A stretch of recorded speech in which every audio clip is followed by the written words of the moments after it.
Kemm minnkom tiftakru l-iskrittura fejn Pawlu, jew dak li aħna Malta familjari u ngħidulu l-Apostlu San Pawl, qal ma nafx kux fil-ġisem jew barra mill-ġisem, imma kellu esperjenza tal-ġenna u li qal għajn qatt ma rat u widna qatt ma sema dak li prepara lina l-mulej. Kemm minnkom tafuha u tiftakru dik l-esperjenza? Tnej biss. Simulej. Dali ħanajt illum l-aħwa niftaħru biss fi Kristu. Maħniex aħna tajbin imma huwa Kristu li huwa tajjeb, Alla li huwa tajjeb, l-Ispirtu Talla fina li huwa tajjeb, għax ħadd minna inkluż jien mu tajjeb. U nixtieq nibda minn din l-esperjenza qabel ma ngħaddilkom l-ħsieb li l-mulej poġġili l-lejla li kelli dan il-lejl. Jiena ma kellix idea li se nitkellem illum assolutament.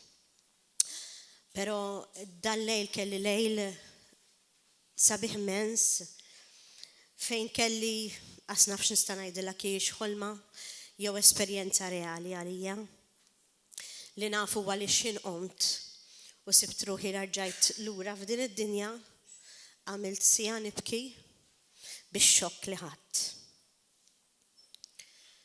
Jiena l-uliedi nħobbhom bħalma tħobbuhom intom, l-żewġi lilkom. L-ommi u missieri, pero ngħidilkom li ma missjajt il-ħadd meta kont qiegħda mal-missier. F'din il-ħolma li għalija ma kienx ħolma kif qed ngħidilkom hija esperjenza reali u vera. Wow, il-mulej tani verament l-opportunità li nara dak li ma nistax niddiskrivilkom. Issa nifmu meta qalilna għajn qatt ma rat u widna qatt ma semat dak li prepara lina s-Sinjur. Għax ma nistax insib il-kliem u meta provajt nispjega lil pastor dak li rajt, kont broda fidi għax ma nistax nispjegah. Meta kont qiegħda mal-missier li jiena rajt bajnejja. Il-missier għalkemm jidher li għandu l-etawa xwejja fi żmien, pero ġovanili fl-istess ħin. Ma nafx kux ħadd tifhmuni. Nitlob ir-revelazzjoni tal-Ispirtu Santu biex tifhmu dak li fin-natural il-bniedem ma jifhimx. Għax tridu tisimgħu bil-widna spiritwali u mhux biss bil-widna naturali. Aħna qatt ma rajna l xi ħadd bil-qiegħda qudiemna nafu li għandu l-età imma fl-istess ħin id-dera tiegħu ġovanili. Dija xi ħaġa tassaltna. U l-mulej tani l-opportunità li kont qiegħda ftit fejn in-nies li kienu qegħdin mistednin fit-tieġ ma kinux ħafna, kienu ftit. U ftakart fl-iskrittura li tajt it-triq hija dejqa. L-ilbies bellezza tan-nies li huma mistednin f'dak it-tieġ tal-ħaruf. Tieġ li lanqas fl-isbaħ tieġ tad-dinja ma taraħ. Aħna kollha kemm aħna nilbsu mill-aħjar vera, meta mmorru xi tieġ ta' xi ħadd. Imma da ma kienx tieġ komuni. Kien tieġ reali. Immaġinaw kemm tridu tilbsu iktar sabiħ meta intom tkunu mistednin għat-tieġ tar-reġina jew tar-re.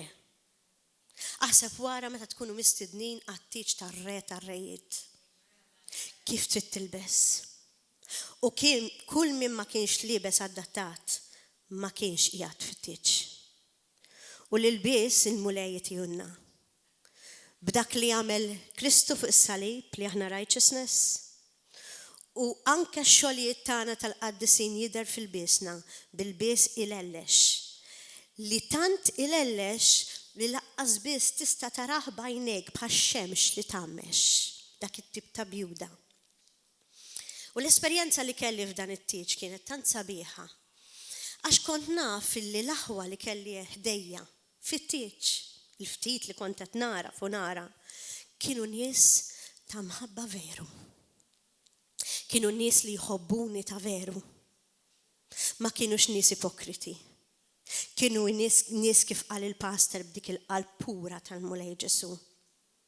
Nies li taf li qegħdin hemmhekk lesti għalik biex jgħinuk, biex iservuk, biex iħobbuk u biex ikellmuk b'ġenwinità.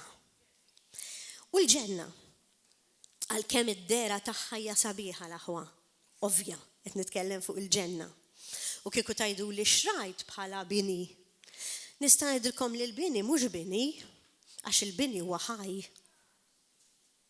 Jekk inti għandek inkwatru imwaħħal fuq ħajt fid-dinja li huwa statiku, dak l-inkwatru pereżempju ta' xi fjuri, il-fjuri huma ħajja.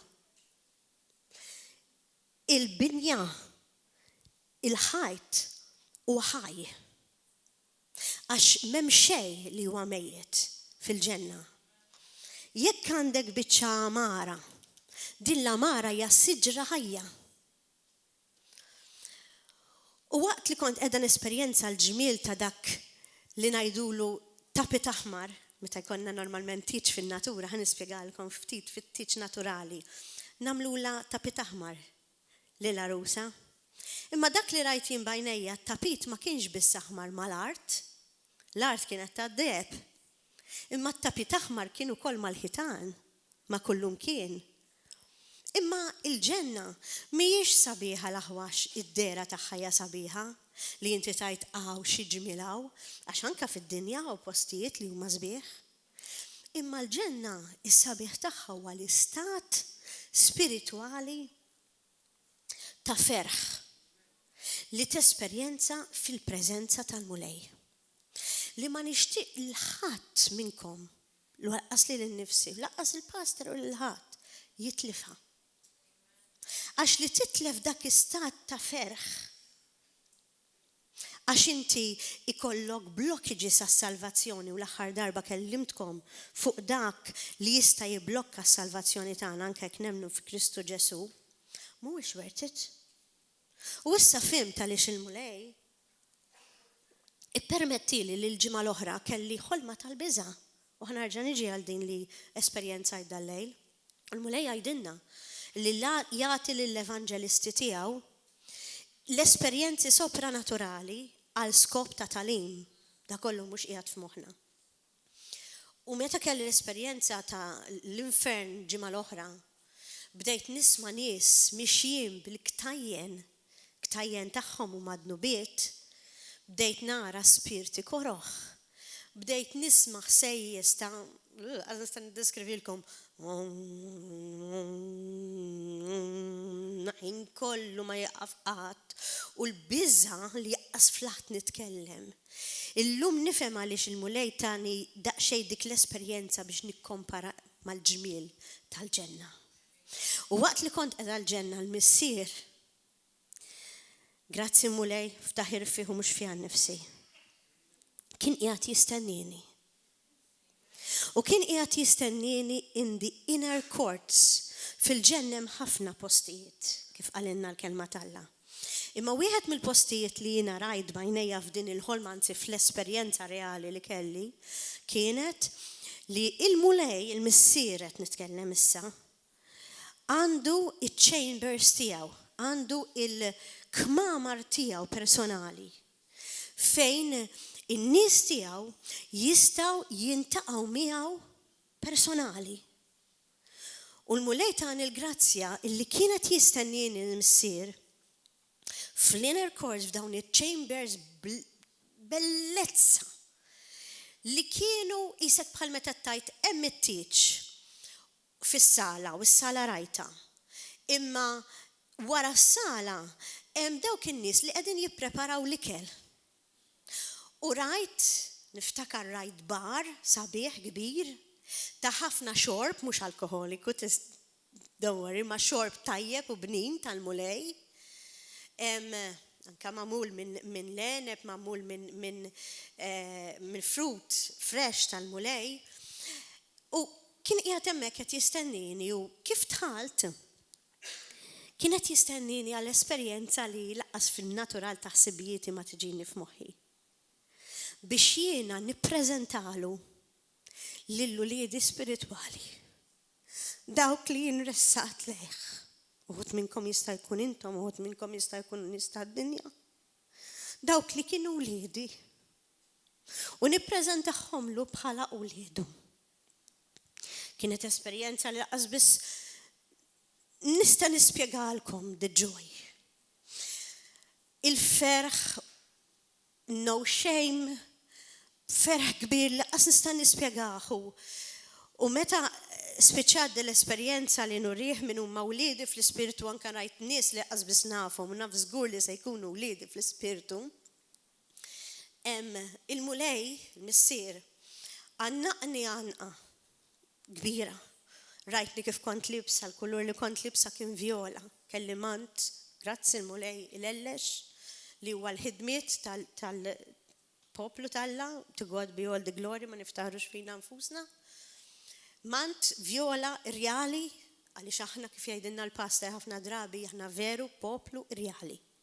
Jekk aħna it-tfal tar-re tar-rejiet, we are royals. U dak il-ħin, il-mod kif rajtni li jibda, il-mod kif nider illum, il-mod kif il-missier jitrasformak fl-immaġni tiegħu b'dak id-dija, dak id-dawl u b'dawk il-kuluri ta' sbieħ mhux biss fl-ilbies imma f'kollox. Il-moment li għannaqni dik l-anqa ta' sodisfazzjon, speċi kważi u jrid jirringrazzjani tal-li ġibtlu l-dawk l-uliet għandu meta aħna għandna nirringrazzjah tal-li jubat lill-ibnu għalina. U l-anqa tan-nieqa li jannaqni l-mulej f'din il-ħolma, f'din l-esperjenza li kelli, kienet tant sabiħa illi ħassejt għal ftit momenti il-milja fi Kristu. Meta il-kelma tajdinna li meta aħna nażlu li nemmnu f'ibnu għandna kollox. U dak il-ħin ġietni revelation għax dik it-tannieqa li kelli mingħand il-missier tatni. Dak li fid-dinja m'għandix. Dak li fid-dinja minkejja li jiena miż-żewġa minkejja għandi l-imħabba Tommi u missieri ta' wliedi tal-aħwa m'għandix.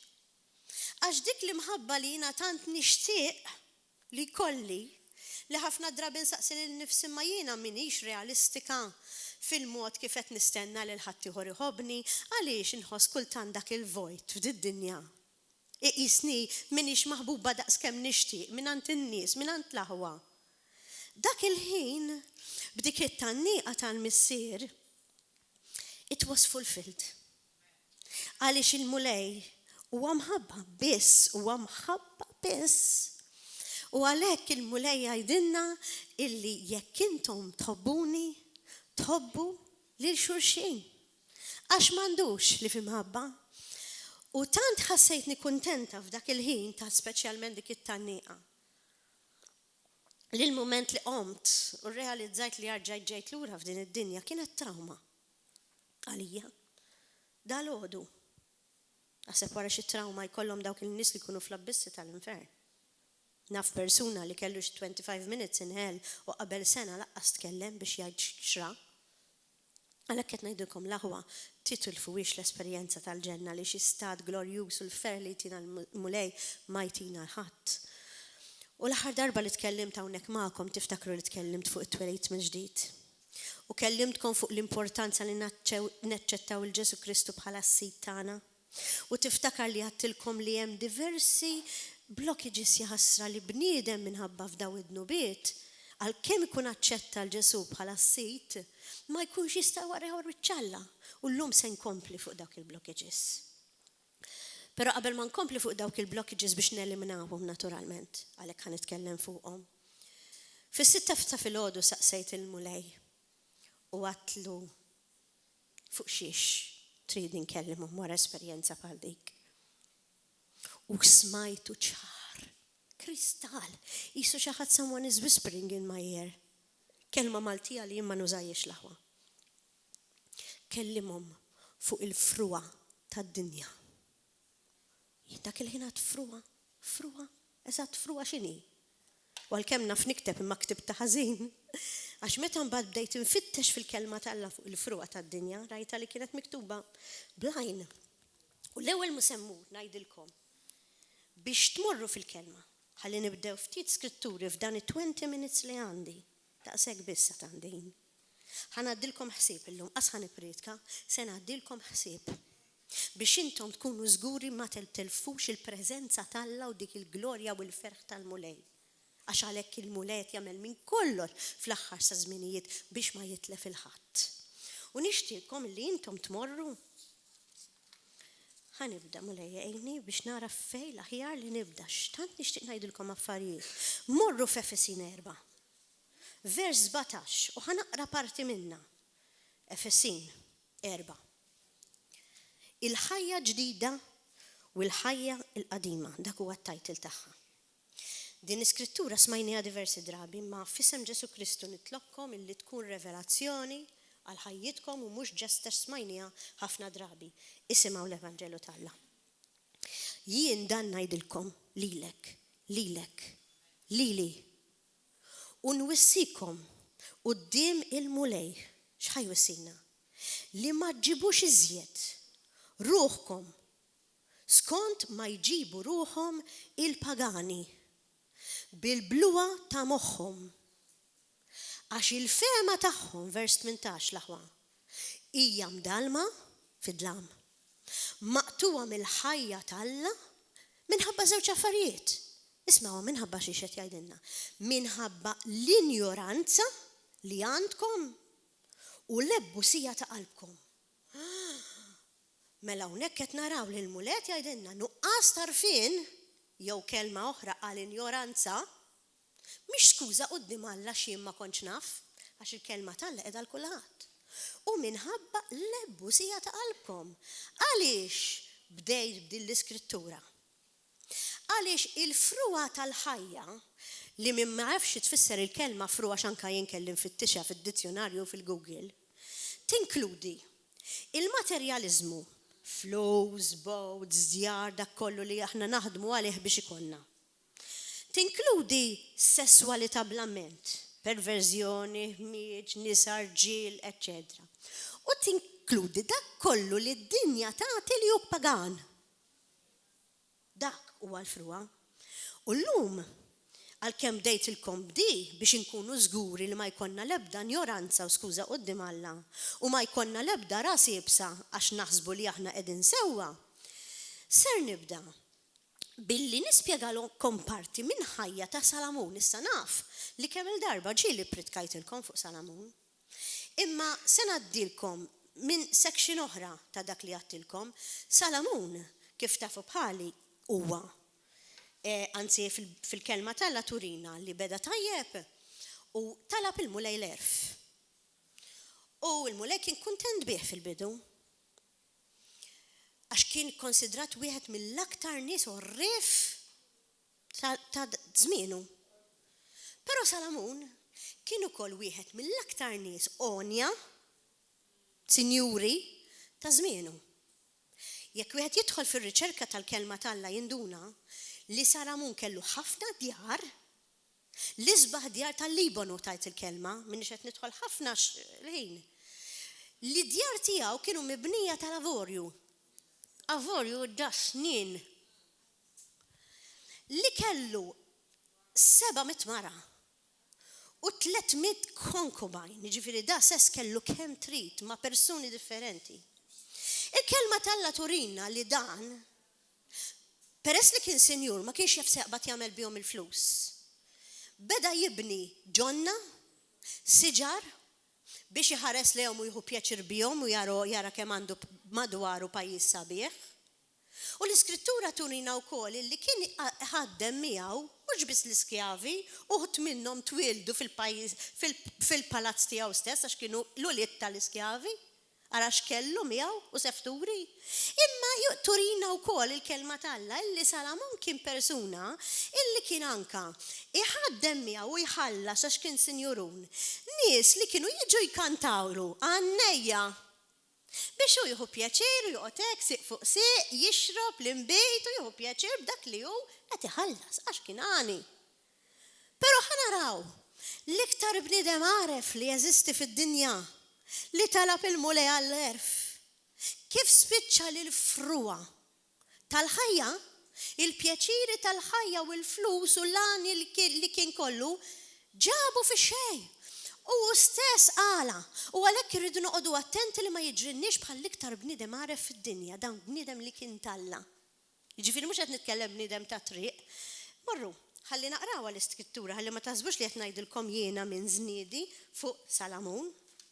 U morru fejn il-kelma turina f'Koħlet 2 ħanibda naqra minn vers 1. Koħlet 2, forsi m'intomx familjari ħafna miegħu, vers 1. Il-fruwa ta' xewqat u emil il-bniedem. Xin il-mulej ħadni Koħlet 2, murħ Koħlet 2. Xin rajt it-tajtil il-fruwa ta' xewqat u emil il-bniedem, dejt nirtot again.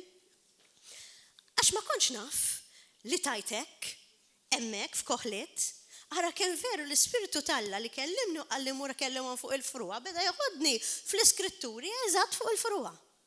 Biex inkellimkom, l-Ispiritu Talla mhux jien qed jeqeda bija biss il-mulej.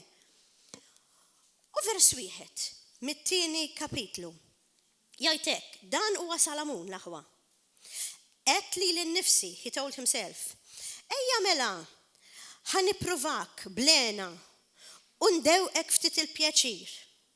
Iżdemmi, fruwa minn ġdid, dan qed jgħid Salamun. Vers 2. Dak id-daħ qed jien u ġen u l-pjaċir ġdid iħalli. Salamun stess jaf. Alla volja rrit il-pjaċir u mumkin jaf ġdid qed iħallili. Vers 3. Tajta li nferraħ lill-ġismi bl-inbit. Qal, u waqt li nżomm ħsiebi fl-erf minn għalih, ara kif ġiet raxxinat fil-ħażen, nieħu li nista' mill-ferħ tal-boloħ. Il-boloħ huma dawk li jagħtu għall-fruwa tad-dinja. Ħalli nara jekk hux hawn lena tal-bniedem. F'dak kollu li jagħmlu l-bnedmin taħt is-sema tul il-jiem maduda ta' ħajjithom.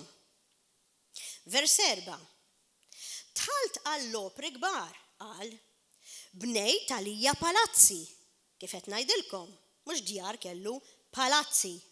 Vers 5. Ħawwilt dwieli, ma dak li kont qed ngħidilkom huwa proprju mill-iskrittura, għamilt ġenna ta' ġnien ġifieri u oqsma, ħawwilt fihom siġar tal-frott ta' kull xorta, għax ma kienx jaf seqbad jagħmel bihom il-flus. Vers 6. Għamilt vaski bl-ilma, ġifieri dan għamel il-pools, vaski bl-ilma, anka fi żmienu. Mhux tal-lum il-pools, anka dak iż-żmien, biex minnhom insaq is-siġar. Qal, tal-mixtla kull kwalità ta' siġar l-Ingliż tajt. Vers 7. Ksibt il-sira rġiel u nisa oħrajn twildu lid-dar kif għattilkom. Imrieħel ukoll kelli bil-kotra. Iżjed minn dawk li saltnu qabli f'Ġerusalem. Erfi wkoll baqa' miegħi mela da beda jiftaħar li għandu l-erf. Hawnhekk għandna l-ewwel żball. Ftaħir fih innifsu jinaref. Noqogħdu attenti li naħsbux li aħna rrif, ma naħsbux li aħna tajbin u li nafu kollox. Għax tiġi ignoranza. Għalhekk bdejtilkom bl-Efesin li l-mulej jgħidilna li indirettament żewġ blockages li ma jħallunix naraw wiċċ Alla waqt l-ignoranza għax naħsbu li aħna rrif u l-ebbusija tar-ras. Mela ħanaraw il-fruwa fiex ġabitu lil Salamun. Vers 8. Geddist ukoll qal, geddet bħal meta bnidem jitfa' jżor. Deb u fidda. U teżori ta' slaten u ta' provinċi. Wow. Ħassilt, ġifieri ħallas, għajnejja irġiel u nisa għad kbir tal-kor tinjani dawn nies li jkunu kantaw. U kull ma jaxxa qalb il-bniedem, il-ħadd kobor u stanar kbir u għaddejt lil daw kollha tiftaħar li saltnu qabli f'Ġerusalem. U erfi wkoll baqa' miegħi qed jgħid għajtara fi m'għandi żjed minn ħadd ieħor. L-aħħar żewġ versi, vers 10. Kull ma riedu l-għannejja ma ċħattulhomx. Mill-ebda pjaċir ma ħallejt nieqsa lil qalbi. Mela dak kellu l-pjaċiri kollha tad-dinja fruwa għax qalbi kienet titaxxaq b'kull taħbit. Min ma jħux pjaċir bil-pjaċiri tad-dinja? Min ma jħux pjaċir bil-affarijiet materjali u bis-sess u affarijiet li d-dinja tagħti? Kollox ta' lilu nnifsu. Imma l-iktar importanti huwa vers 11 u ħanieqaf hemmhekk fiha din. U mbagħad Salamun dort nara l-opri li għamilt, dak li għamil. U kemm tħabad biex għamiltom. U wara x'sibt, għamilta highlighted. Sibt li kien kollox fruwa u ġiri wara r-riħ. Mela l-iktar bnidem għani fil-ħajja, bil-pjaċiri kollha li kellu induna li kienu kollha bla sens. Però sfortunatament beda jieħu pjaċir bihom.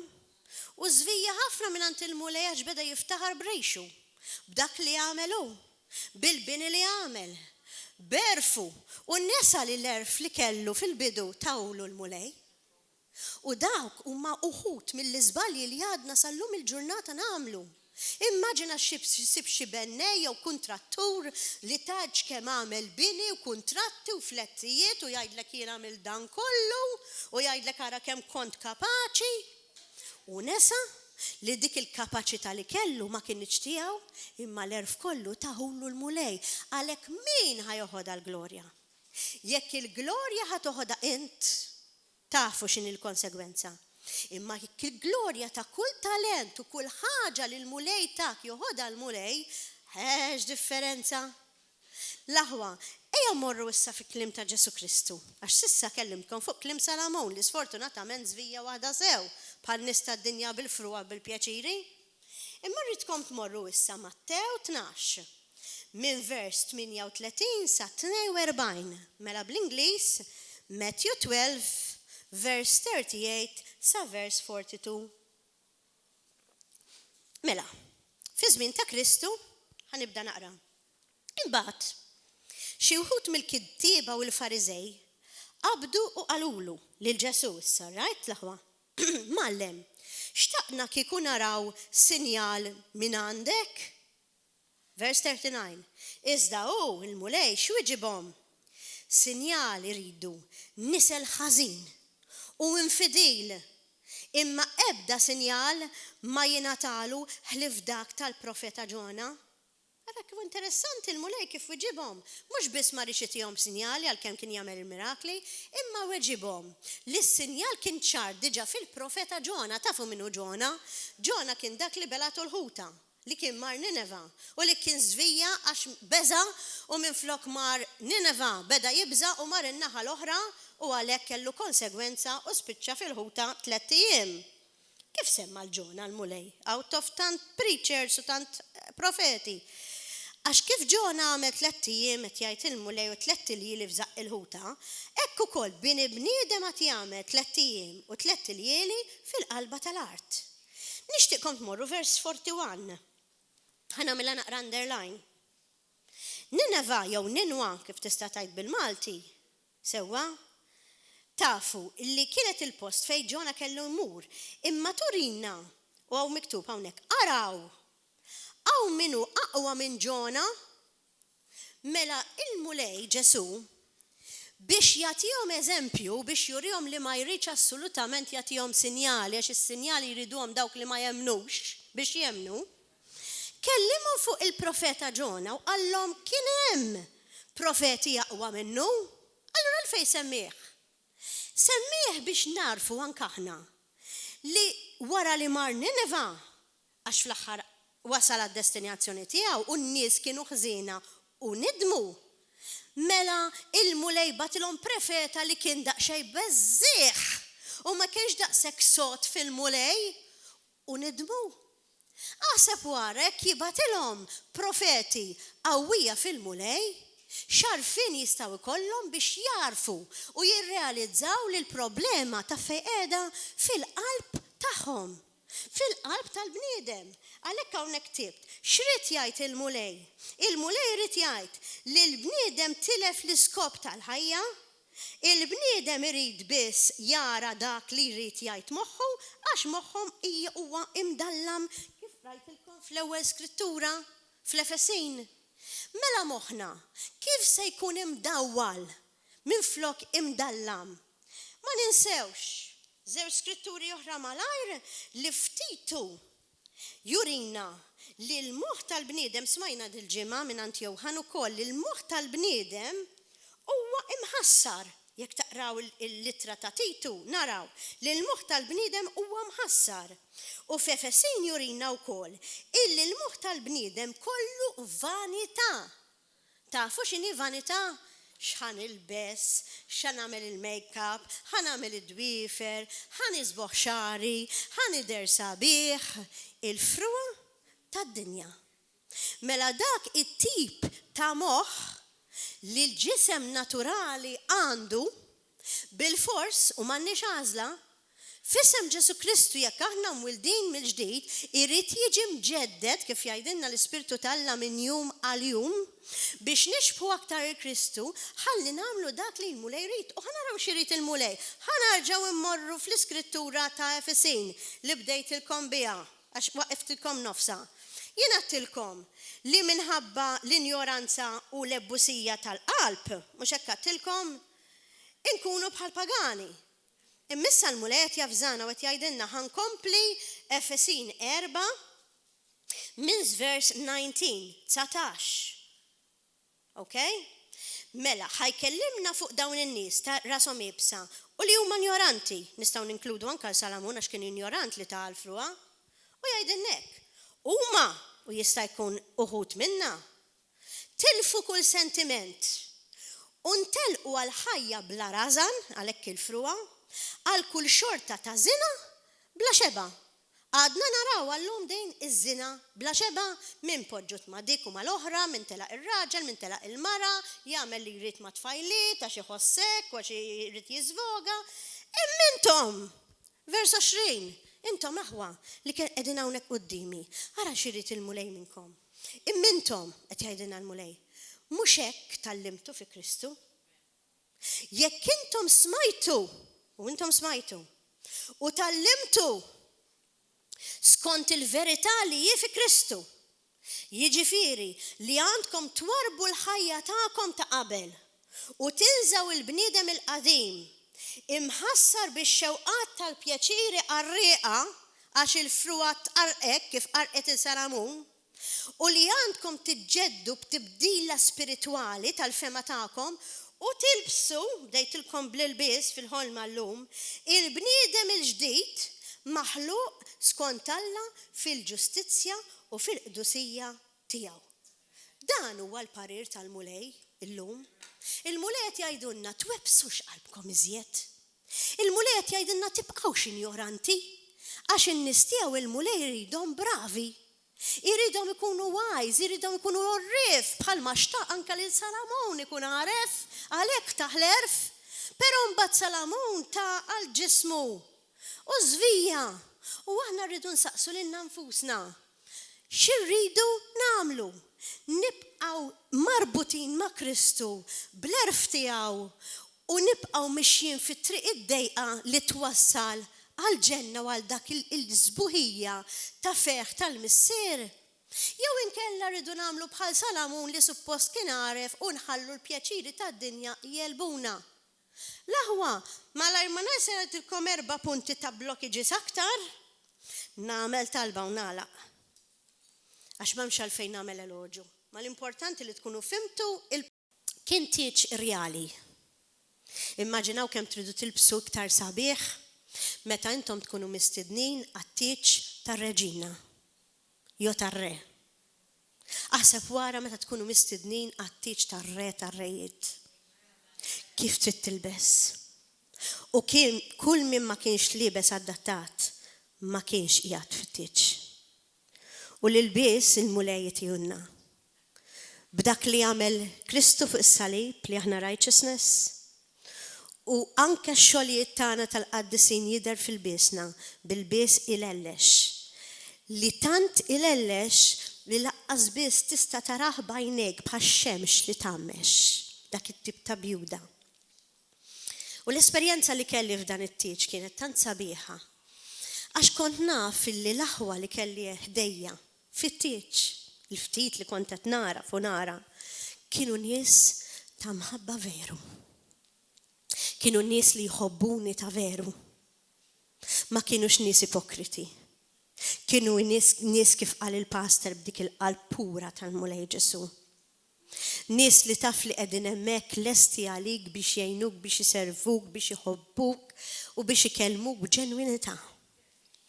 U l-ġenna, għalkemm id-dera tagħha hija sabiħa l-aħwa, ovvja, qed nitkellem fuq il-ġenna. U kieku tgħiduli xrajt bħala bini. Nista' ngħidilkom li l-bini mhux bini, għax il-bini huwa ħaj. Jekk inti għandek inkwatru imwaħħal fuq ħajt fid-dinja li huwa statiku, dak l-inkwatru pereżempju ta' xi fjuri, il-fjuri huma ħajja. Il-binja, il-ħajt huwa ħaj. Għax m'hemm xejn li huwa mejjed fil-ġenna. Jekk għandek biċċa amara, din l-amara hija siġra ħajja. U waqt li kont qiegħda nesperjenza l-ġmiel ta' dak li ngħidulu tapit aħmar, meta jkollna normalment tiċ fin-natura, ħanispjegalkom ftit fit-tiċ naturali. Nagħmlula tapit aħmar lil-arusa. Imma dak li rajt jien bajnejja, tapit ma kienx biss aħmar mal-art, l-art kienet ta' deb.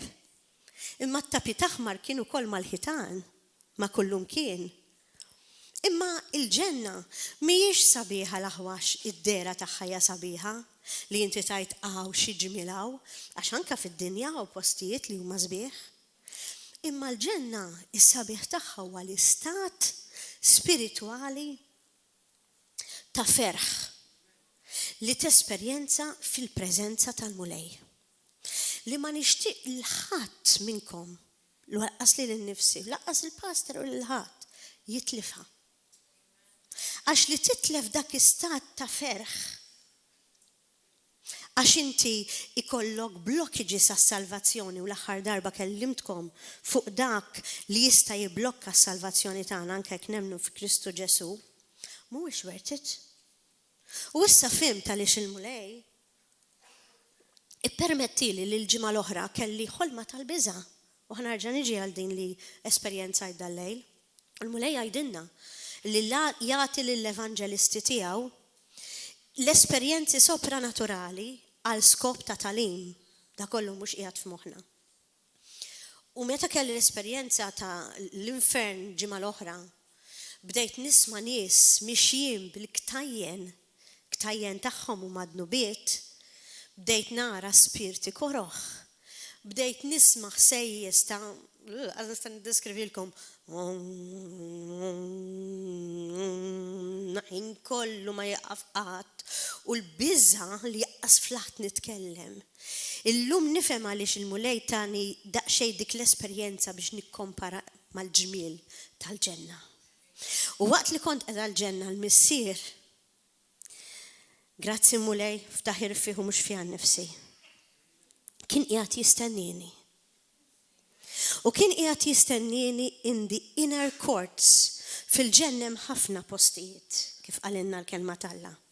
Imma wieħed mill-postijiet li jiena rajt bajnejja f'din il-ħolma anzi fl-esperjenza reali li kelli kienet li il-mulej, il-missier qed nitkellem issa, għandu iċ-chambers tiegħu, għandu il-kmamar tiegħu personali fejn in-nies tiegħu jistgħu jintaqgħu miegħu personali. U l-mulej tagħni l-grazzja illi kienet jistennini l-missier fl-inner courts f'dawn iċ-chambers bellezza li kienu isek bħal meta tajt hemm it-tieġ fis-sala u s-sala rajta. Imma wara s-sala hemm dawk in-nies li qegħdin jippreparaw l-ikel. U rajt, niftakar rajt bar sabiħ kbir ta' ħafna xorb mhux alkoholiku dawwari ma' xorb tajjeb u bnin tal-mulej. Anka magħmul minn leneb, magħmul minn frut fresh tal-mulej. U kien qiegħed hemmhekk qed jistennini u kif tħalt kienet jistennini għall-esperjenza li laqqas fin-natural ta' ħsibijieti ma tiġini f'moħħi. Biex jiena nippreżentalu lill-uliedi spiritwali. Dawk li jinressat leħ. Uħut minnkom jista' jkun intom, uħut minnkom jista' jkun nies tad-dinja. Dawk li kienu uliedi. u nippreżentahomlu bħala uliedu. Kienet esperjenza li laqas biss nista' nispjegalkom the joy. Il-ferħ, no shame, ferħ kbir laqas nista' nispjegah. U meta spiċċat l-esperjenza li nurih minn huma wliedi fl-ispirtu anke rajt nies li laqas biss nafhom u naf żgur li se jkunu wliedi fl-ispirtu. Il-mulej, il-missier, għannaqni għanqa kbira.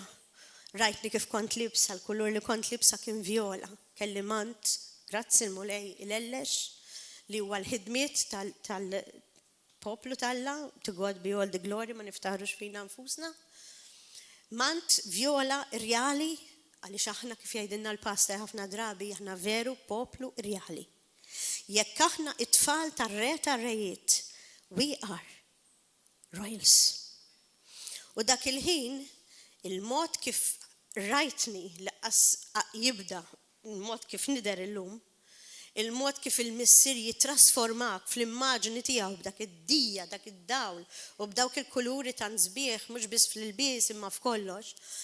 Il-moment li għannaqni dik l-anqa ta' soddisfazzjon, speċi kważi u jrid jirringrazzjani tal-li ġibtlu l-dawk l-uliet għandu, meta aħna għandna nirringrazzjah tal-li jubat l-libnu għalina. U l-anqa tan-nieqa li jannaqni l-mulej f'din il-ħolma, f'din l-esperjenza li kelli, kienet tant sabiħa illi ħassejt għal ftit momenti. Il-milja fi Kristu.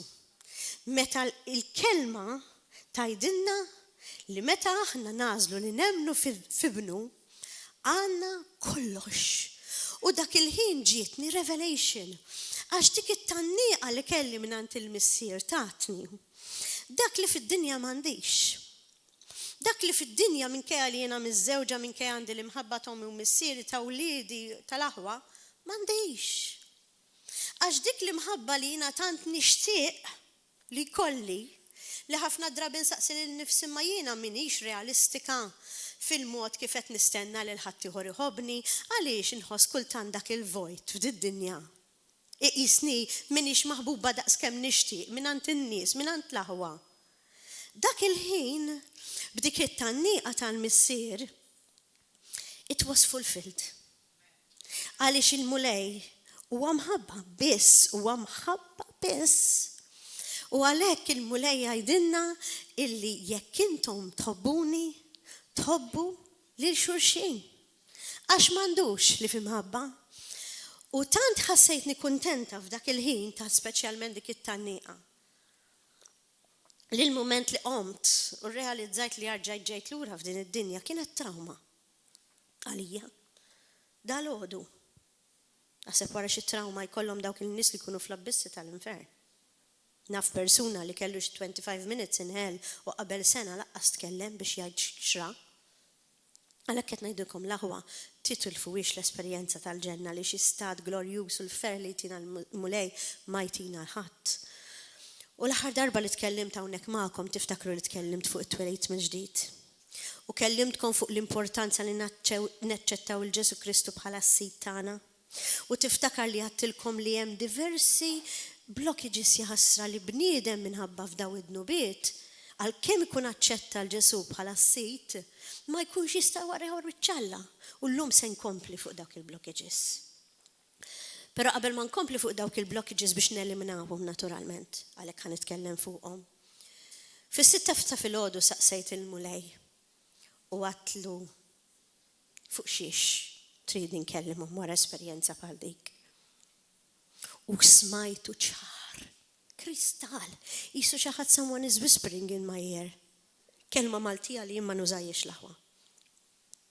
Kellimhom fuq il-fruwa tad-dinja. Dak il-ħin għad fruwa, eżatt fruwa x'inhi.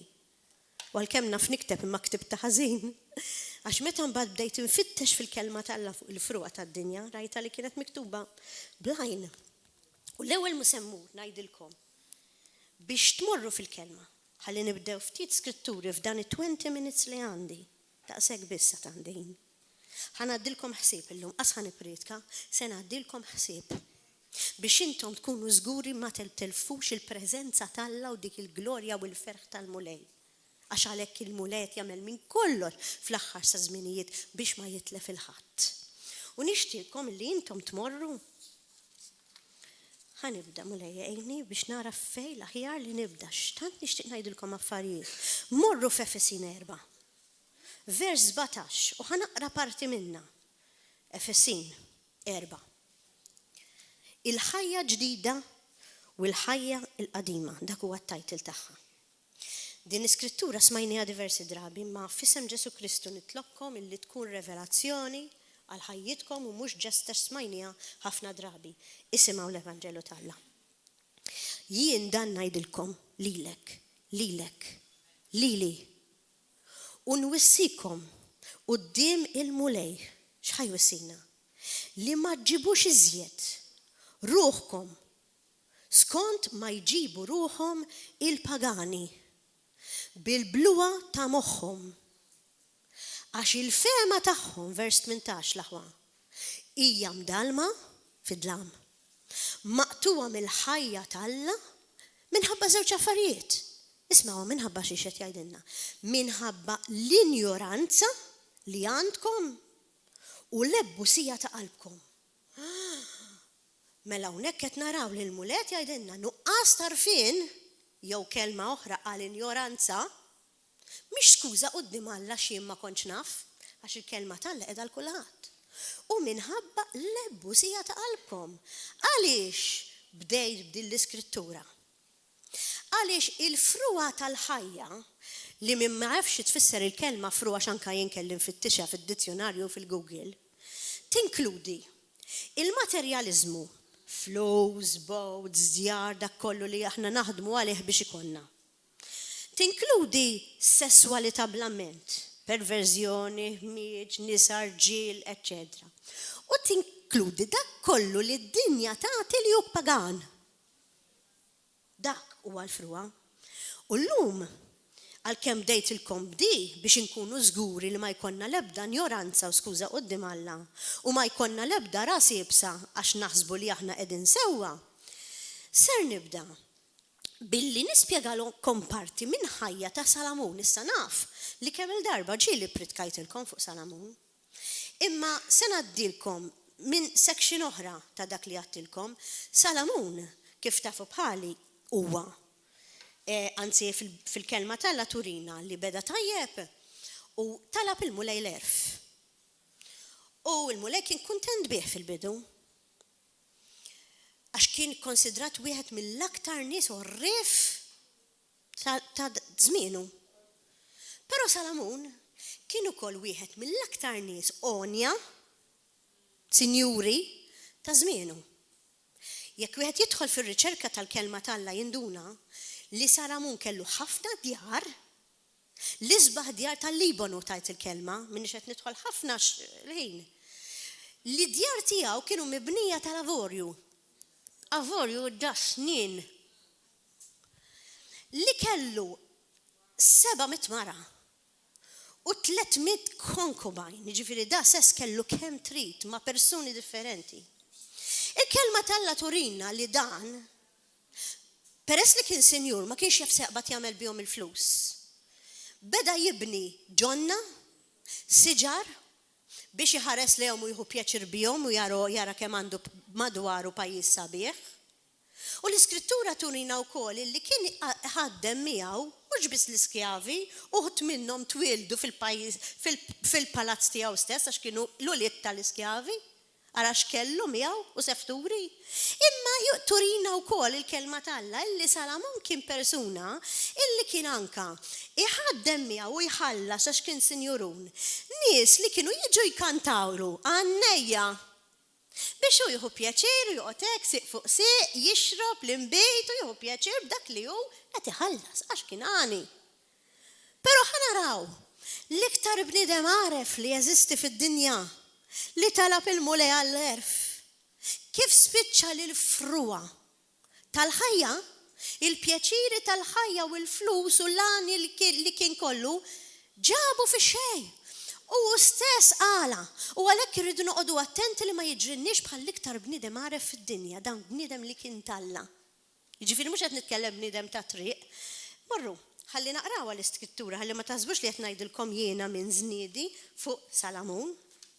U morru fejn il-kelma turina f'Koħlet 2 ħanibda naqra minn vers 1. Koħlet 2, forsi mintomx familjari ħafna miegħu, vers 1.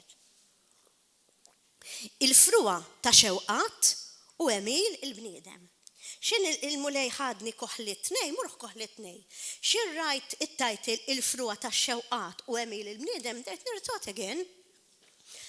Għax ma konċ naf li tajtek emmek f'Koħlet, Ara kien veru l-Ispiritu Alla li kellimnu għalli mura kellimhom fuq il-fruwa, beda joħodni fl-iskritturi eżatt fuq il-fruwa. Biex nkellimkom, l-Ispiritu Alla mhux jien qed jeqeda bija biss il-mulej. U vers 1, mit-tieni kapitlu. Jgħidlek, dan huwa Salamun l-aħwa. Qed li lin-nifsi, he told himself, ejja mela, ħanipprovak blena u ndewqek ftit il-pjaċir. Iżdemmi, fruwa minn ġdid, dan qed jgħid Salamun. Vers 2. Dak id-daħ qed jien u ġen, u l-pjaċir ġdiet iħalli, Salamun stess jaf. Alla volja rrid il-pjaċir, mumkin jaf x'ġdiet qed iħallili. Vers 3. Tajta li nferraħ lil ġismi bl-inbit. Qal, u waqt li nżomm ħsiebi fl-erf, minn għalih, ara kif ġiet raxxinat fil-ħażen.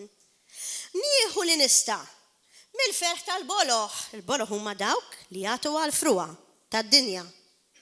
Ħalli nara jekk hux hawn lena tal-bniedem. F'dak kollu li jagħmlu l-bnedmin taħt is-sema tul il-jiem maduda ta' ħajjithom. Vers 4. Tħalt għall-lopri kbar, qal, bnejt għalija palazzi. Kif qed ngħidilkom, mhux djar kellu palazzi. Vers 5. Ħawwilt dwieli, mela dak li kont qed ngħidilkom huwa proprju mill-Iskrittura, għamilt ġenna ta' ġnien ġifieri u oqsma, ħawwilt fihom siġar tal-frott ta' kull xorta għax ma kienx jaf seqbad jagħmel bihom il-flus. Vers 6. Għamilt vaski bl-ilma, ġifieri dan għamel il-pools, vaski bl-ilma.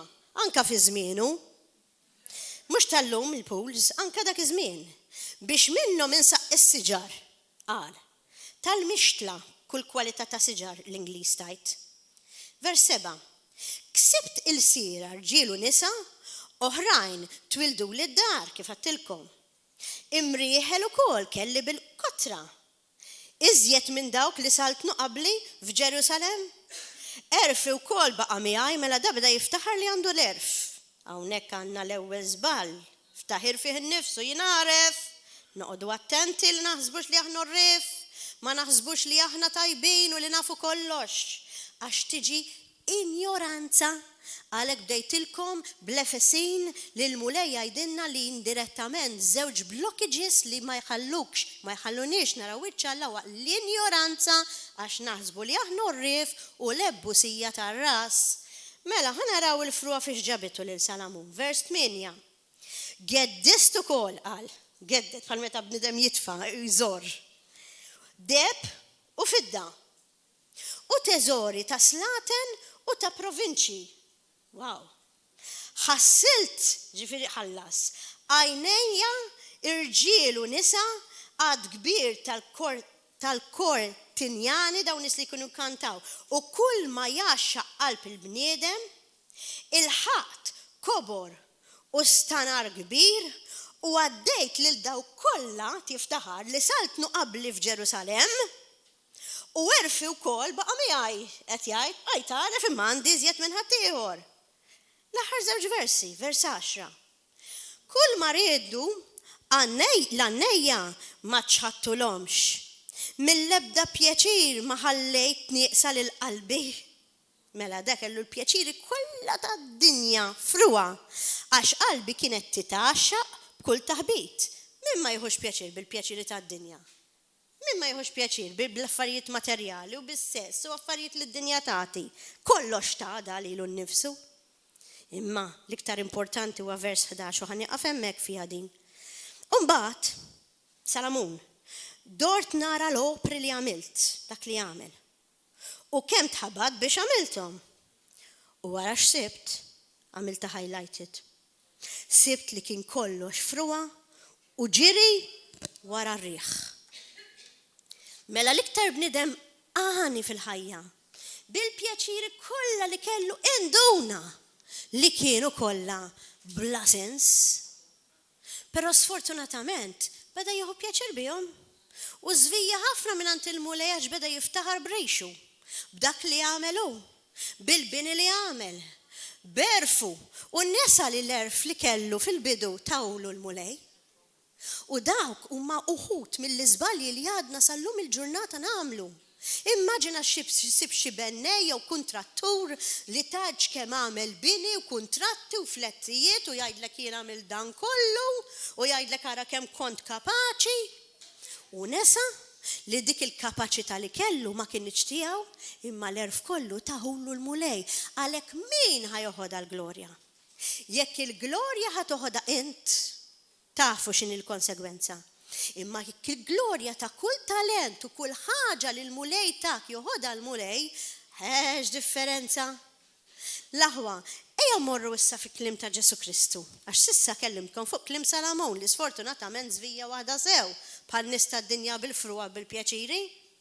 Imma rridkom tmorru issa Mattew 12 minn vers 38 sa 42, mela bl-Ingliż Matthew 12 verse 38 sa verse 42. Mela, fi żmien ta' Kristu ħanibda naqra. Imbagħad xi wħud mill-kittieba u l-Fariżej qabdu u qalulu lil Ġesu issa, rajt l-aħwa. Mallem, xtaqna kieku naraw sinjal minn għandek? Verse 39. Iżda il-mulej x'wiġibhom?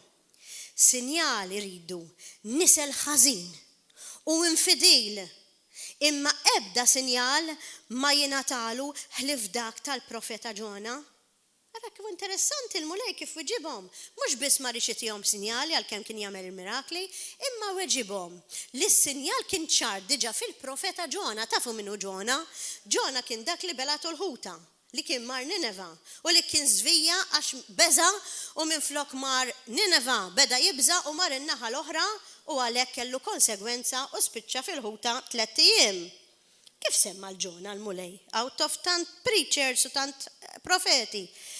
Għax kif Ġona għamel 3 ijiem qed jgħid il-mulej u 3 iljili f'żaq il-ħuta, hekk ukoll bini bniedem qed jagħmel 3 ijiem u 3 iljili fil-qalba tal-art.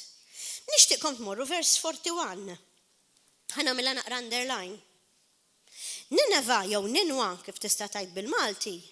Sewwa tafu illi kienet il-post fejn Ġona kellu jmur, imma turina u hawn miktub hawnhekk araw. Hawn minnu aqwa minn Ġona?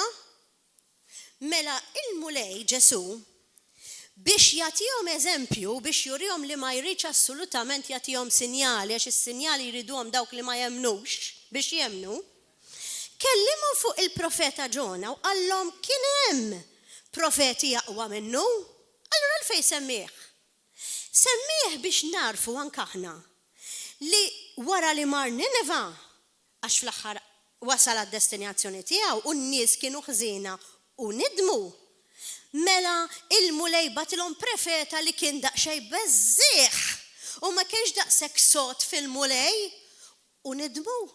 Għaseb wara jekk jibatilhom profeti qawwija fil-mulej, xarfin jistgħu jkollhom biex jarfu u jirrealizzaw li l-problema ta' fejn qiegħda fil-qalb tagħhom, fil-qalb tal-bniedem.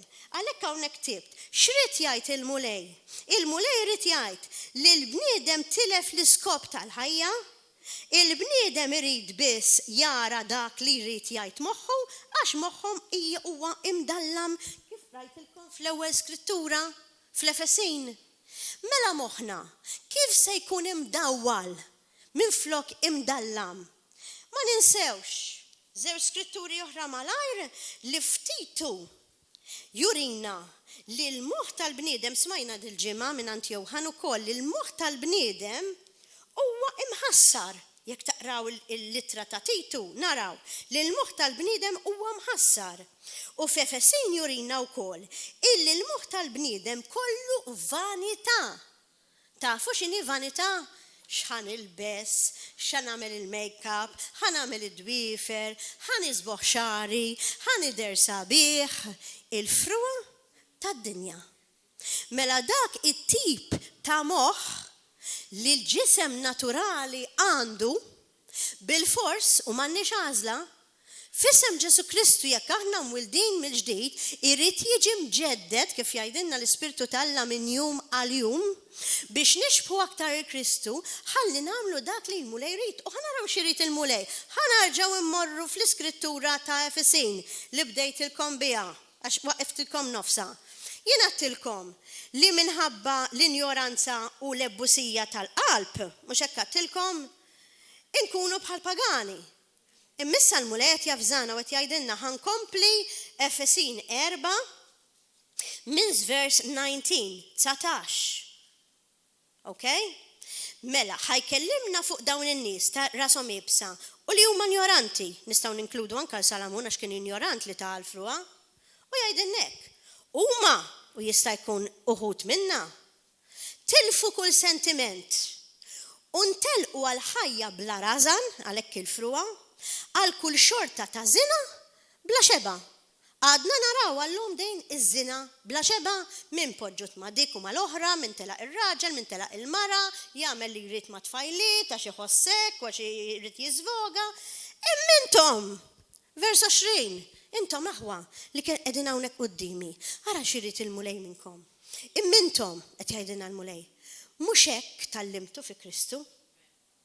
Jekk intom smajtu u intom smajtu u tallimtu skont il-verità li hi fi Kristu. Jiġifieri li għandkom twarbu l-ħajja tagħkom ta' qabel u tinżaw il-bniedem il-qadim imħassar bix-xewqat tal-pjaċiri qarrieqa għax il-fruwa tqarqek kif qarqet il-Salamun u li għandkom tiġġeddu b'tibdila spiritwali tal-fema tagħkom u tilbsu, bdejtilkom bl-ilbis fil-ħolma l-lum, il-bniedem il-ġdid maħluq skont Alla fil-ġustizzja u fil-qdusija tiegħu. Dan huwa l-parir tal-mulej illum. Il-mulej qed jgħidulna twebsux qalbkom iżjed. Il-mulej qed jgħidilna tibqgħux ignoranti għax in-nies tiegħu il-mulej jridhom bravi. Iridhom ikunu wise, iridhom ikunu orrif, bħalma xtaq anke lil Salamun ikun għaref, għalhekk taħlerf, però mbagħad Salamun ta' għal ġismu u żvija. U aħna rridu nsaqsu lil nfusna. X'irridu nagħmlu? Nibqgħu marbutin ma' Kristu bl-erf tiegħu u nibqgħu mixjin fit-triq id-dejqa li twassal għal-ġenna u għal dak il-żbuħija ta' feħ tal-missier. Jew inkella rridu nagħmlu bħal Salamun li suppost kien għaref u nħallu l-pjaċiri tad-dinja jelbuna. L-aħwa, malajr ma ngħidilkom 4 punti ta' blokkiġis aktar, nagħmel talba u nagħlaq. Għax m'hemmx għalfejn nagħmel eloġu. Ma l-importanti li tkunu fimtu il-punt. Il-mulej jurina li l-aktar ħaġa importanti fil-ħajja tal-bniedem huwa li nagħmlu indima pura għax dak huwa l-iskop tal-ħajja. L-iskop tal-ħajja huwa li narfu li aħna semmutu u kif għattilkom l-aħħar darba. Wara l-mewt hemm il-ġenna u hemm l-infernu danna fuq mill-kelma tal-Alla. Toqdux issaqsuni kif tafu min irid min għandu idnejħa jisma' u jaqra l-kelma. Illum kif għatt il-pastor għatlu l-kelma tal-Alla mhux qrajt allum. Meta kelli din l-esperjenza tal-ġenna letteralment, il-Bibja bdejt nara fl-ispirtu tiegħi il-kliem tagħha ħirġin minna ħajja. Għax il-kelma tal-Alla hija ħajja, mhijiex statika bħal dak il-ħaj. Ħajja, ġietni ħajja, għax meta kont qed nesperjenza dik il-kelma fil-prattika kont ħajja. U hekk irridkom li tesperjenzaw għal-kelma mhux u f'rid naqra l-Bibja u f'fandisija u f'ma nifhem xejn. Imma li tiġi tant ħajja fil-ħajja tagħkom aħwa li intom ma tgħixu għal xejn eżjed. Ħlief biex tobdu dik il-kelma ħalli ssibu s-sens u l-iskop tal-ħajja. Amen. U l-mulej dak li jrid minna llum. F'Salmi 37 vers 16 jgħidilna, ikkomparawha ma ta' Salamun. Aħjar il-ftit li għandu l-ġust milli l-ġid kotran tal-ħżiena. Nixtieqkom id-dar, m'għandix ħin. Taqraw Proverbji 23.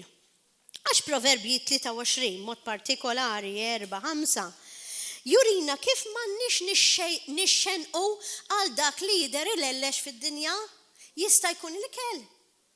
Jgħidlek id-delikatezza tar-re f'did-dinja are deceiving, iqarquk għax taħseb li huma tajbin u mbagħad tmur tikolhom il-pasti u tagħmel u ssir daqs dinja. M'għandekx sustanza.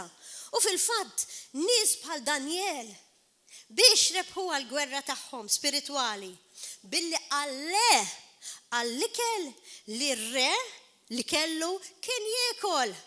Daniel iddeċida li jikol dak li huwa naturali, li jikol il-ħaxix, dak li jagħmel il-mulej naturali u mhux li jagħmel proċessat il-bniedem u tant kien b'saħħtu fiżikament u kien jagħmel is-saw ma ċek jgħidilna l-mulej, tant kien b'saħħtu fiżikament li għalhekk kien b'saħħtu spiritwalment biex jiġġieled il-gwerra spiritwali li aħna għandna niġġieldu ta' kuljum mhux mal-bniedem mal-aħwa imma mal-prinċipati, max-xitan li jinqeda bil-bniedem biex iġib in-offens, biex iweġġana, biex nitilfu it-triq tal-mulej. Amen?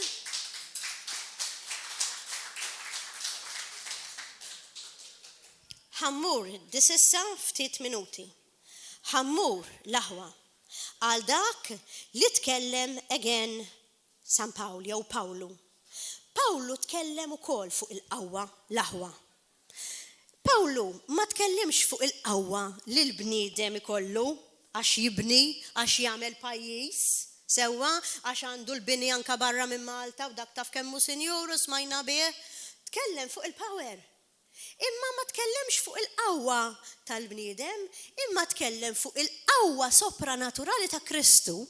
Għax kellu nkontru ħaj miegħu u skopra li l-fruwa kollha tad-dinja li hu kien jgħix fiha, għax tiftakru li hu kien joqtol l-insara, meta għaraf l-iskop tal-ħajja u kellu dak l-inkontru ma' Kristu, mhux biss nidem minn dak li kien jagħmel u ma rridx iżjed il-pjaċiri tal-ħajja u nneża kollox u qata' swat, imma rrealizza li l-qawwa li Kristu l-mulej Ġesu jtina hija tant kbira li l-ebda fruwa tal-ħajja, l-ebda affarijiet fid-dinja, l-ebda flus, l-ebda sess, l-ebda zina ma jista' jtina. U għalhekk kellu dik it-trasformazzjoni Pawlu għax kellu l-inkontru l-aħħar darba kellimkom fuq l-inkontru u għattilkom li ħankompli naqra fuq dak l-inkontru. L-inkontru ħaj mal-mulej li jbiddel il-bniedem għax bil-biża talla kif qal il-pastor mhux biex nitwerru imma li aħna jkollna reverenza ċara ta' minu il-mulej, aħna jista' jkollna il-paċi fil-qalb. Għax Kristu għalinna li ġej fid-dinja bl-Ispirtu talla biex jagħtikom il-paċi, dak il-paċi li d-dinja ma tarafix, imma intom tarfu għax għandkom l-Ispirtu talla, dak il-paċi li kull persuna li tiġri mad-dinja kollha f'żina, fid-drogi, f'pornografija, f'sess frenat u sinjuru li kbarani fid-dinja ma jsibiex. Kulħadd jixtieq li jkollu l-ferħu l-paċi, ara kemm jiġru kullum kien. Ma jsibuwiex. Il-paċi vera nsibuha fi Kristu. U dan kien it-talim tal-Apostlu Pawlu li nixtieq emnuni ngħidilkom, nixtieq ħafna li nikkwotalkom dak li għandi anke qudiemi hawnhekk imma il-ħin qiegħed jafasli ħafna. Se ngħidilkom 1, 2, 3, 4 5 points u nitlob magħkom l-aħwa. F'Efesin Pawlu kellimna fuq ir-regoli tal-ħajja ġdida. Għax wara kollox għalhekk qed inkellimkom illum il-ħajja antika li konna fil-fruwa u l-ħajja ġdida f'Kristu, rajt? Issa, Pawlu tagħna regoli bħal meta għandek ir-rules tal-pajjiż. Efesin 4, vers 31. Għalinna, imrar, saħna, kolla, tajjir, ajjat, li nagħmlu normali fil-ħajja, sfortunatament. Dan kollu warbuh minnkom għalinna l-mulej. U kull ħażen ieħor li għandkom. X'qalinna nagħmlu minn flok? Isma' ħar-regola. Kunu twajbin ma' xulxin għax il-mulej huwa twajjeb. Ħennu għal xulxin. Afru l-xulxin. Palma Alla ħafer lilkom. Waħda. Mela r-rabja qed naraw is-saħna mhux bis-sesswal imma s-saħna b'kull mod ta' rabja tista' twaslek l-infern. Warbuh għallek dak għax dak ġej mill-ispirtu tax-xitan. Tibqax tirrabja iżjed għal xejn, l-unika rabja li hija ġustifikata hija dik tal-mulej meta jara l-ħażen. It-tieni punt f'Galatin 2, Pawlu jċanfar lil Petru mhux ċajta kien jismu Kefa qabel ma taħ l-isem ta' Petru l-mulej, ċanfru għax kienet jara li qed jagħmel kompromessi. U mhux biss Petru kienet jagħmel kompromessi dawn nies li kienu talla Imma anke Barnaba li kien bniedem talla veru kienet jagħmel kompromess. Mela l-kompromess huwa stumbling block ieħor li meta naraw xi ħadd li aħna rridu noġbu, daqshekk aħna Kristjani u nippruvaw niċċajtaw doppju sens nagħmlu bħalhom biex ta' parsi noġbuhom. Ara hawnhekk f'Galatin 2 x'qallu Pawlu vers 13, nista' nibda minn 11. Il-lut l-oħra bdew jimxu b'uġuħ bħalu. U saħansitra Barnaba ħalla ruħu jitħajjar minnhom fil-wiri ta' ħaġa oħra, vers 14. Imma meta rajt li ma kienux mixju sewwa għal Pawlu, skont il-verità tal-Evanġelu, jien għadt Kefa huwa Petru, quddiem kulħadd, jekk inti li inti ludi, qed iġġib ruħek bħal ġentili, bħad-dinja ġifieri, u mhux tal-ludi li int, kif qiegħed iġġiel il-ġentili jġibu ruħhom tal-ut? Mela jekk aħna naraw il xi ħadd minn tal-River of Love jew xi ħadd li suppost jgħid li hu Kristjan, qed jiċċajta doppju sens, qed jilbes il-biż mhux xieraq. Għandna kull dritt bħal Pawlu ngħidu bħal m'għamel il-pastor. Int li laqqas inti kapaċi, ħanuża l-eżempju tal-pastor, tilbes diċenti quddiem Facebook biex tajt li int Kristjan u turi mad-dinja kollha. Kif se tkun Kristjan veru ġenwin quddiem Alla l-ħaj meta dan iħares lejk u suppost qed jara l-bjuda tiegħek u jara l-ħmiġ tiegħek? Come osi jgħidu t-Taljani, nħobb ħafna Taljan, kif tazzarda bil-Malti? Tmur quddiem Alla bil-ħmiġ tiegħek u b'dak l-aġir u ngħidu li aħna Kristjani. Għalhekk noqogħdu attenti biex ma nagħmlux iżjed kompromessi. Inwarbu l-korla totali, inwarbu l-kompromessi totali. Ħanitkellem fuq it-tielet punt apparti l-injoranza li għattilkom diġà u anke l-ebbusija tar-ras.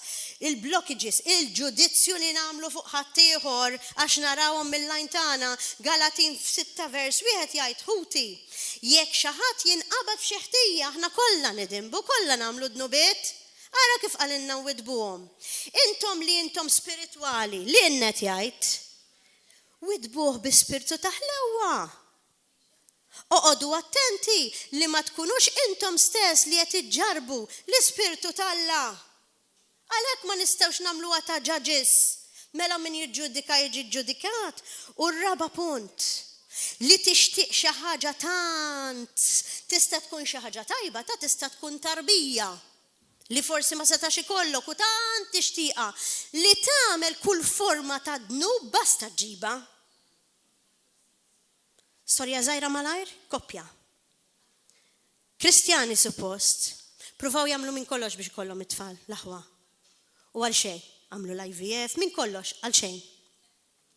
Il-mara kienet distrutta, kienet dejjem temmen fl-ispirtu talla li ħajtija dak it-tarbija li xtaqet. Imma r-raġel beda jaqta' qalbu mill-fidi u preferixxa li jibbaża fuq innifsu milli jafda l-mulej. Storja veru. Darba minnhom tiġi wara bibu tfajla, tħabbat fid-dar matrimonjali. U l-mara qaltilha ħankellem ir-raġel tiegħek. U qaltilha inti min int? Qaltilha ħankellem ir-raġel tiegħek. U r-raġel tagħha qal x'qed tagħmel hawn? Kienet it-tfajla li kellu. Qaltlu qiegħda hawnhekk biex ngħidlek li int ila.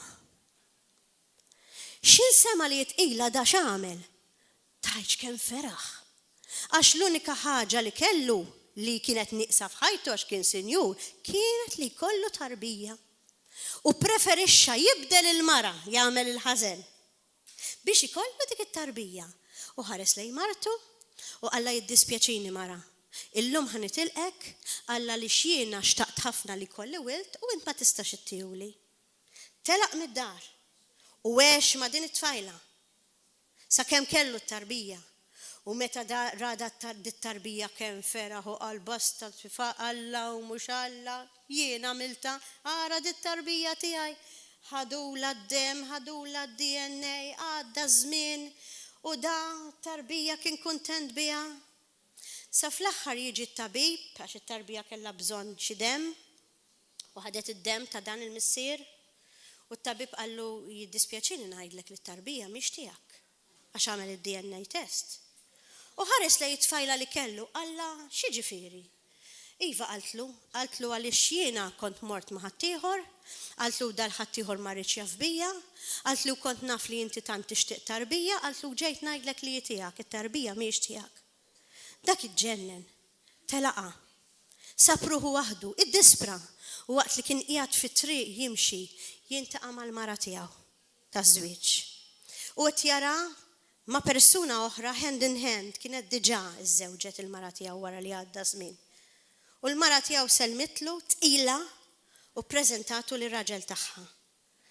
Alla kif inti tqila? Mela int jista' jkollok tfal.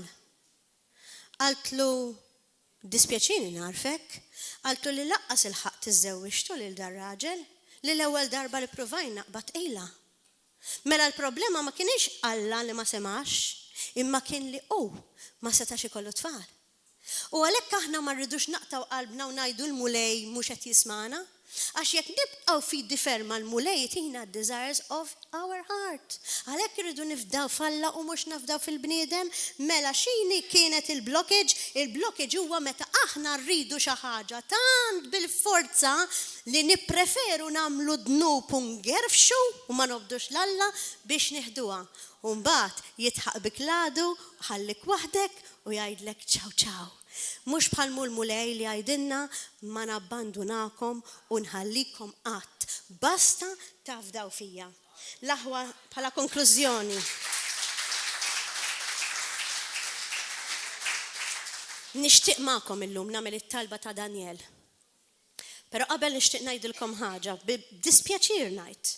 Ftit ilu kont qed nisma' wieħed mill-profeti tal-Alla jismu Sadu Sander ma nafx ma ġielix rajtuh. U l-mulej poġġilu f'qalbu lil Malta. Malta tagħna, kejkna Malta tagħna mdawra bil-baħar. U l-mulej qallu li sfortunatament il-pajjiż ta' Malta f'nofs il-Mediterran huwa il-bejta tal-perverżjoni, tafu x'inhi perverżjoni, sess ħażin griefex, hija l-headquarters tal-ħażen. U l-mulej diskriva b'dispjaċir ngħid li l-Malta tagħna skont dan il-profeta tal-Alla bħala qar minn Sodoma u Gomorra. Il-mulej qal li l-awtoritajiet flimkien ma' gruppi minuri m'għandix għalfejn semmi min huma u intom tafuhom bil-ħmieċ u l-ħażen li qed jagħmlu bil-liġijiet tagħhom li qegħdin jabbużaw jibbulijaw il-Kristjani. Qed iġibu qartna maħmuġa u bqar. U tafu x'għamilha l-mulej l-Sodoma u Gomorra.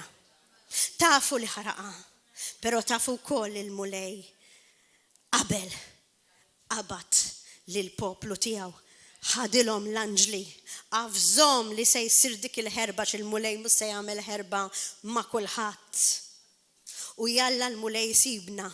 Grazzi mulej ta' kif qed inħossni bħalissa l-Ispirtu tal-Alla bħal-Lot u dawk in-nies li veru kienu tiegħu biex jaqbadna qabel ma jiġi dal-ġudizzju fuq Malta tagħna x'il-mulej huwa rrabjat bil-pajjiż tagħna minħabba l-ħmieġ li hawn ġo fih. U nixtieq qalbi ngħidilkom nitlob it-talba ta' Daniel. Għaliex it-talba ta' Daniel? Għax Daniel ukoll talab għal poplu ta' Ġerusalem. Talab karba missier. U nixtieqkom tmorru fil-Bibja ħalli seguni fit-talba fl-imkien magħkom ħanamilha llum. Daniel 9. Ejja naqraw minn vers 16 il-qudiem. Minn vers 16 il-qudiem. U ħammur f'Daniel jiena stess. Oh Lord Jesus, nina. Lord Jesus nina. Daniel 9, ħansi ħanibda minn vers 4, jekk joġobkom. Nitolbok Sidi, għallu Daniel, u kan nitlob jiena fisem Ġesu Kristu magħkom. Nitolbok Sidi, Alla l-kbiru tal-biża, li żomm il-patt ma' dawk li jħobbuk u jħarsu il-kmandamenti tiegħek. Aħna dnibna mulej, ġibna ruħna ħażin, għamilna d-deni, omna wkoll kontra tiegħek. Dbedna mill-kmandamenti tiegħek u mill-ġustizzja tiegħek. Ma smajniex mill-qaddejja tiegħek il-profeti. Ħammur vers 8. Aj pal-wiċċna mulej, għal-wiċċ slaten u l-kapijiet tagħna, għal-wiċċ mis-sirijietna li dnibna kontrik. Vers 9. Minant Alla sidna l-ħniena nitolbu bil-maħfra, għax aħna omna kontrik u ma tajniex widen għal-mulej Alla tagħna. Meta sejjaħtinna biex nimxu skont il-liġijiet tiegħek li inti qedtinna qudiemna permezz tal-qaddejja tiegħek il-profeti. Vers 16 mulej nitolbuk Sidi fġieħ il-ġustizzja kbira tiegħek. Raġġa lura, Daniel qal il-Ġerusalem, ma nitolbu jiena lil mulej flimkien magħkom. Reġġa lura l-Malta. Vers 17. Isma' mela Alla tagħna, it-talba tal-qaddejja tiegħek u s-suppli tagħna mulej. Għal ġieħ tiegħek stess Sidi. Ixħet id-dawl ta' wiċċek fuq is-santwarju tiegħek u għatina widem mulej Ġesu Alla tiegħi u ismana. Ħenna l-Malta tagħna mulej Ġesu għax aħna nammettu didnibna. Il-mulej rid l-indiema pura u lil Nineva battilhom il-ġona. Kien hemm ħafna profeti talla li batilhom f'pajjiżi midinbin. U minħabba l-istess profeti meta kien hemm l-indiema he spared il-punishment. U l-mulej Ġesu qed jibatna wkoll bħala evanġelisti tiegħu, qed jibatna wkoll bħala profeti f'dal pajjiż mingħajr gburija niftaħru fil-mulej. Biex ninterċedu, biex nkunu go between, biex nkunu medjaturi u ngħidulek mulej Ġesu. Ħenna l-Malta tagħna li inti tara qar minn Sodoma u Gomorra mulej Ġesu. Ħenna l-dak kollu li qed jagħmlu mulej Ġesu. Il-ħmieġ kollu li qed itapnu lil Malta tagħna u le mulej. Nitolbok f'isem Ġesu Kristu li ma tagħmelx dak li qal il-profeta Sadu li tant il-ħmieġ ta' Malta kiber li jrid ineħħi il-kelma Malta mill-ħsieb ta' moħħu. Mulej Ġesu aħna mulej. Aħna mulej Ġesu l-poplu tiegħek tneħħinix minn moħħok mulej. Ftakar fina mulej Ġesu. U meta jiġi l-jum tal-ġudizzju fuq dan il-pajjiż maħmuġ mulej Ġesu. Nitolbok tibatilna l-anġli tiegħek mulej biex tafżana minn qabel fuq il-ġudizzju li ġej fuq di Malta mulej Ġesu. U tatina l-qawwa biex ngħidu le għal dak li huwa ħażin, biex ngħidu le għal dak li mhux ġej minn għandek u tina l-qawwa mulej Ġesu li bħal Abram u bħal Lot ikunu uħud minn dawk mulej li baqgħu sodi fik sal-aħħar ħalli nkunu nistgħu naraw wiċċek u ngawdu dik il-preżenza sabiħa li għalinna l-Apostlu Pawlu meta tilkom nispiċċa b'dak li bdejt li għajn qatt ma rat u widna qatt ma semat dak li preparajtilna int mulej għalina li nħobbuk. F'isem Ġesu Kristu nitlob dan. Amen. Halleluja.